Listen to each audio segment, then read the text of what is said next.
ব্যস্ততার কারণে আমার নাম্বার সেভ করতে পারেন নাই, কে ফোন করছে বা আমাদের ম্যাডামে ফোন করে আপনার বাচ্চাটা স্কুলে আসে নাই, কেন আসে নাই? কারণ আপনারা না আসলে, যেমন কি নাম যে হুমায়রা আম্মু আছে না, হুমায়রা আম্মু অনেক সময় 4-5 দিন পর আমি ফোন দিই আপনার বাচ্চাকে হয়তো না আমার বাড়িতে, কেন আপনি আমাকে ইনফর্ম করেন না কেন? তাইলে আপনি আমাকে ইনফর্ম করতে হবে। আমি তো আপনার বাচ্চার জন্য টেনশন করতেছি, তাহলে আপনিও আমার জন্য কি করতে হবে? প্রয়োজন হতে হবে। কেননা এটা শুধু হুমায়রার জন্য না, এটা সবার জন্য বলছি। আপনার বাচ্চা যখন 3-4 দিন স্কুল আসতে পারছে না, কোনো সমস্যা হয়েছে, তখন আমি কি করতেছি, চিন্তা করতেছি আমার বাচ্চাটা কই গেল গা, আমার স্কুল আসতেছে না কেন? তখন আমি আপনাকে ফোন দিলাম, তাহলে আমার বাচ্চাটা না আমার বাড়িতে খেলতেছে, এটা কোনো প্রশ্ন হইলো?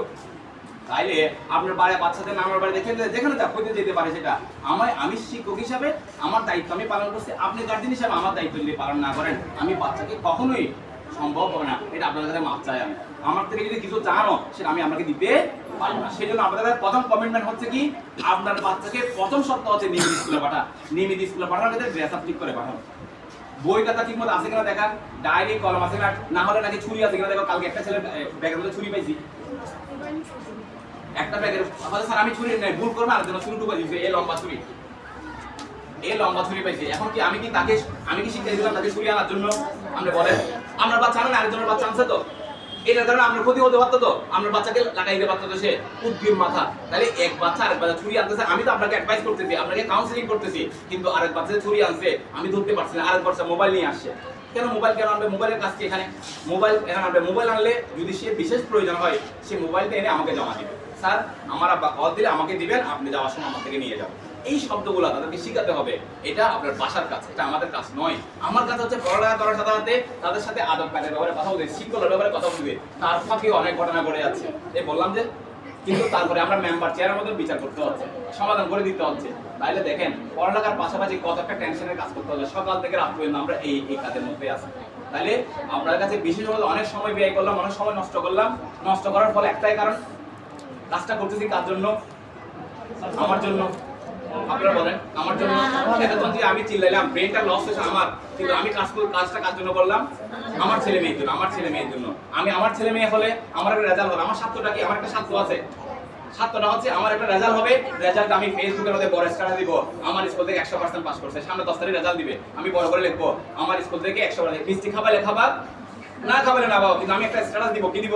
আমার স্কুল থেকে 100% পাস করছে, আমার স্কুল থেকে 5 জন জিপিএ 5 পেয়েছে, আমি স্ট্যাটাস দিব। এটা মানে আমি কি, আমার বন্ধু বান্ধব এলাকায় জিজ্ঞেস করবে, কি রে সাজু সাহেব, আমার স্কুল থেকে পরীক্ষা দিতে কি অবস্থা, রেজাল্ট কি? আলহামদুলিল্লাহ আমার রেজাল্ট 100%। আমি বলতে পারবো। আমি যদি বলি সবার স্কুলে পাস করতে, তোর স্কুল কি হয়েছে, তো আমার সম্মান থাকবে।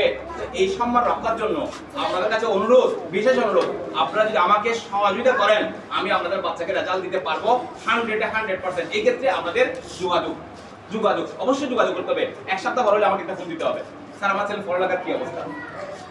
যখন যোগাযোগ রক্ষা করবেন, দেখবেন যে ছেলে মেয়েরা কি করবে, ওই নানার বাড়ির মতন সবসময় নানার বাড়ির কথা মনে থাকবে। না হলে নানার বাড়ির কথা কি হয়ে যাবে, এখন আমরা ভুলে গেছি না। নানা বাড়ি যখন মারা গেছে, মামা মামিকেও কি হয়ে গেছি, ভুলে গেছি এখন। তাইলে এইভাবে আমরা ভুলে যেতে থাকবো। তাহলে অনেক সময় নষ্ট করলাম। আমাদের এই সময় নষ্ট করার উদ্দেশ্য হচ্ছে আমার ছেলে মেয়েকে মানুষ করার জন্য। আপনারাও বিশেষ কাজ ফেলে যারা এসেছেন, তাদেরকে অনেক ধন্যবাদ। আপনারা ডাক দিলে আমাদের সাড়া দিবেন।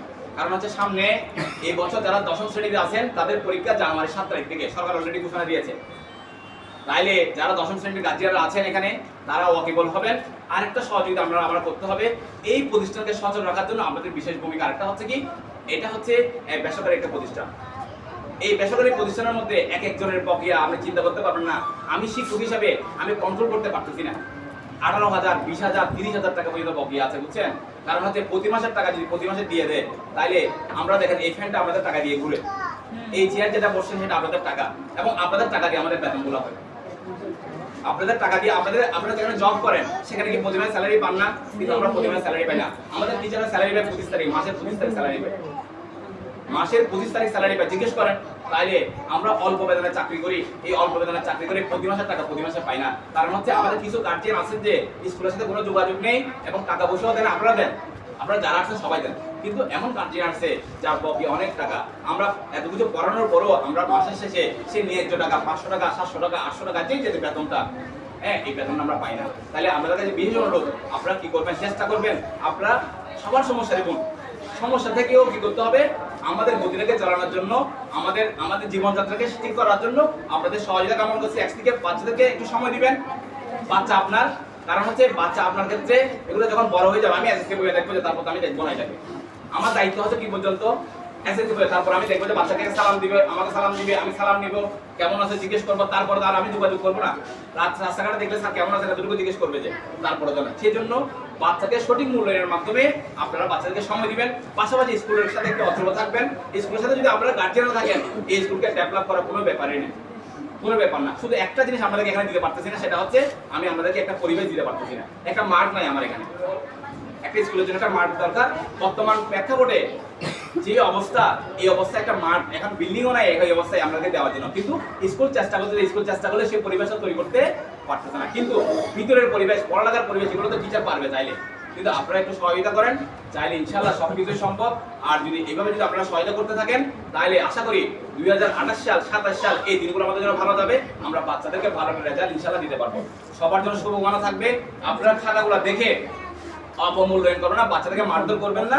কারণ হচ্ছে এই খাতাটা মাত্র একটা দর্পণ, এই খাতা থেকে যে ভুলগুলো আছে এই ভুলগুলো দেখে তাকে শুধরাবেন। কারণ হচ্ছে খাতা মাত্র একটা মাধ্যম, এখানের মধ্যে ভুল ত্রুটি থাকবে, এখান থেকে শিখতেছে, এটার উচিলায় আমাদের আজকে এই আয়োজনটা করেছি।